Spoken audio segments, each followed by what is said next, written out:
Big boss ಸ್ಪರ್ಧಿಗಳಿಂದ long ಹಿಡಿದು reels ಮಾಡಿ ಹುಚ್ಚಾಟ ಈ ಪ್ರಕರಣಕ್ಕೆ ಸಂಬಂಧಿಸಿದಂತೆ ಆಗಿರುವಂತ ಬೆಳವಣಿಗೆ. ನೆನ್ನೆ ಮಧ್ಯಾಹ್ನ ರಜತ್ ವಿನಯ್ ಇಬ್ಬರನ್ನ ಪೊಲೀಸರು ಬಂಧಿಸಿದ್ರು. ಮಧ್ಯರಾತ್ರಿ ರಿಲೀಸ್ ಮಾಡಿದ್ದಾರೆ. ರಾತ್ರೋರಾತ್ರಿ ಬೆಂಗಳೂರಿನ ಬಸವೇಶ್ವರ ನಗರ ಪೊಲೀಸರು ತಮ್ಮ ವರಸೆನ ಬದಲಿಸಿದ್ಯಾಕೆ? ಬೆಳಿಗ್ಗೆ ನಿಜವಾದ ಮಚ್ಚು ಅಂತ ಹೇಳಿದ್ರು. ರಾತ್ರಿ ಆಗ್ತಾ ಇದ್ದಂತೆ ಅದೇ ಮಚ್ಚು ನಕಲಿ ಆಗಿದ್ದು ಹೇಗೆ? ಹಾಗಾದ್ರೆ ಪೊಲೀಸರೇ ಹೇಳ್ತಾ ಇದ್ದಾರೆ ಅದು ನಕಲಿ ಮಚ್ಚು ಅಂತ. ಪೊಲೀಸರ ತನಿಖೆ, ಆರೋಪಿಗಳ ಬಿಡುಗಡೆ ಮೇಲೆ ಭಾರಿ ಅನುಮಾನ ಬರ್ತಾ ಇದೆ. ನೆನ್ನೆ ಮಧ್ಯಾಹ್ನ ರಜತ್ ಮತ್ತು ವಿನಯ್ ಇಬ್ಬರನ್ನು ಬಂಧಿಸಿದ್ರು ಪೊಲೀಸರು. ಬೆಳಿಗ್ಗೆ ಹೇಳಿದ್ದು ಅದು ನಿಜವಾದ ಮಚ್ಚನ್ನ ಹಿಡಿದು ರೀಲ್ಸ್ ಮಾಡಿದ್ದಾರೆ ಅಂತ ಅವರ ಮೇಲೆ ಎಫ್ಐಆರ್ ಆಗತ್ತೆ, ವಶಕ್ಕೆ ಪಡಿತಾರೆ. ಮಧ್ಯರಾತ್ರಿ ಅಷ್ಟೊತ್ತಿಗೆ ರಿಲೀಸ್ ಮಾಡ್ತಾರೆ. ಕಾರಣ ಅದು ನಕಲಿ ಮಚ್ಚು ಅಂತ ಹೇಳಿದ್ದಾರೆ ಪೊಲೀಸರು. ಈಗ ಪೊಲೀಸರ ತನಿಖೆ, ಆರೋಪಿಗಳ ಬಿಡುಗಡೆ ಎರಡರ ಮೇಲೂ ಭಾರಿ ಅನುಮಾನ ಬರ್ತಾ ಇದೆ. ಮಧ್ಯಾಹ್ನ ಅರೆಸ್ಟ್ ಮಾಡಿ ರಾತ್ರಿ ಫೈಬರ್ ಮಚ್ಚು ಅಂತ ಆರೋಪಿಗಳನ್ನ ರಿಲೀಸ್ ಮಾಡಿದ್ದಾರೆ. ಒತ್ತಡಕ್ಕೊಳಗಾಗಿ ಆರೋಪಿಗಳನ್ನ ರಾತ್ರೋರಾತ್ರಿ ಬಿಟ್ಟು ಕಳಿಸಿದ್ರ ಪೊಲೀಸರು. ರೀಲ್ಸ್ ನಲ್ಲಿ ಬಳಸಿದ್ದ ಮಚ್ಚು ಸೀಸ್ ಮಾಡಿದ್ದೀವಿ ಅಂತ ಹೇಳ್ತಿದ್ದಾರೆ ಪೊಲೀಸರು. ರೀಲ್ಸ್ ನಲ್ಲಿ ಬಳಸಿದ್ದ ಮಚ್ಚಿಗೂ ಪೊಲೀಸರು ಸೀಸ್ ಮಾಡಿದಂತ ಮಚ್ಚಿಗೂ ಎಷ್ಟು ವ್ಯತ್ಯಾಸ ಇದೆ ಅನ್ನೋದನ್ನ ನೋಡಬಹುದು. ರೀಲ್ಸ್ ನಲ್ಲಿ ಬಳಸಿದ್ದಂತಹ ಮಚ್ಚಿದು. ರಜತ್ ಮತ್ತು ವಿನಯ್ ಇಬ್ರು ಮಾಡಿದಂತ ರೀಲ್ಸ್ ನ ದೃಶ್ಯ ಒಂದ್ ಕಡೆ ನೋಡ್ತಾ ಇದ್ರಿ. ಕಬ್ಬಿಣದ ಮಚ್ಚು ಅವರ ಕೈಯಲ್ಲಿದೆಯಲ್ಲ, ಆ ಮಚ್ಚಿಗೂ ಠಾಣೆಯಲ್ಲಿ ಇರುವಂತ ಈ ಮಚ್ಚಿಗೂ ಏನ್ ಡಿಫರೆನ್ಸ್ ಇದೆ ಅನ್ನೋದನ್ನ ನೋಡಿ.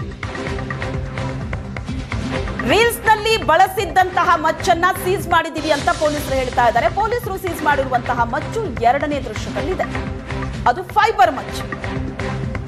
ಅದೇ ಈ ರೀಲ್ಸ್ ನಲ್ಲಿ ಈ ಇಬ್ಬರು ಕೈಯಲ್ಲಿ ಹಿಡಿದಿರುವಂತಹ ಮಚ್ಚು ಹೇಗಿದೆ ಅನ್ನೋದನ್ನ ಸೂಕ್ಷ್ಮವಾಗಿ ಗಮನಿಸಿದ್ರೆ ಎಂತವರಿಗೂ ಗೊತ್ತಾಗುತ್ತೆ. ಆರೋಪಿಗಳನ್ನ ರಿಲೀಸ್ ಮಾಡೋ ಉದ್ದೇಶದಿಂದಲೇ ಫೈಬರ್ ಮಚ್ಚನ್ನ ಸೀಸ್ ಮಾಡಿದ್ರ ಪೊಲೀಸರು. ಇದು ಈಗ ಇರುವಂತ ಅನುಮಾನ. ದೃಶ್ಯದಲ್ಲಿ ನೀವು ನೋಡ್ತಾ ಇದ್ದೀರಿ, ಅವರು ಕೈಯಲ್ಲಿ ಹಿಡಿದಿರುವಂತಹ ಮಚ್ಚು ಅದನ್ನ ಮಾರ್ಕ್ ಮಾಡಿ ತೋರಿಸ್ತಾ ಇದ್ರು. ಮತ್ತೊಂದ್ ಕಡೆ ಫೈಬರ್ ಮಚ್ಚು, ಆ ಮಚ್ಚು ಹೇಗಿದೆ ಅನ್ನೋದನ್ನು ಕೂಡ ನೀವು ಗಮನಿಸಬಹುದು. ಎರಡಕ್ಕೂ ಎಷ್ಟು ವ್ಯತ್ಯಾಸ ಇದೆ ಅಂತ.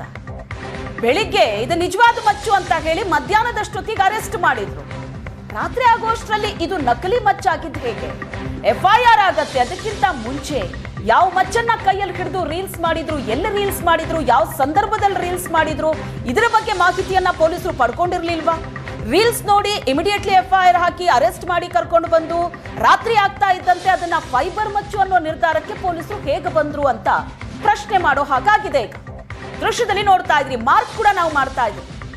ಈ ಮಚ್ಚಿನ ಕೆಳಭಾಗದಲ್ಲಿ ಯಾವ ತರ ಇದೆ, ಫೈಬರ್ ಮಚ್ಚು ಹೇಗಿದೆ, ಅವ್ರ ಕೈಯಲ್ಲಿ ಹಿಡಿದಿರುವಂತಹ ಮಚ್ಚು ಹೇಗಿದೆ ಅನ್ನೋದನ್ನ ಕ್ಲೋಸ್ ಅಪ್ ಅಲ್ಲೇ ನೋಡ್ತಾ ಇದ್ರಿ.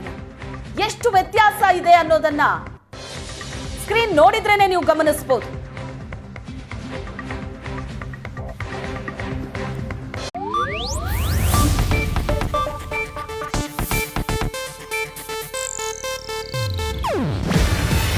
ಇದು ಏಷ್ಯಾನೆಟ್ ನ್ಯೂಸ್ ನೆಟ್ವರ್ಕ್ ಪ್ರಸ್ತುತಿ. ನೀವು ನೋಡ್ತಿದ್ದೀರಾ ಏಷ್ಯಾನೆಟ್ ಸುವರ್ಣ ನ್ಯೂಸ್.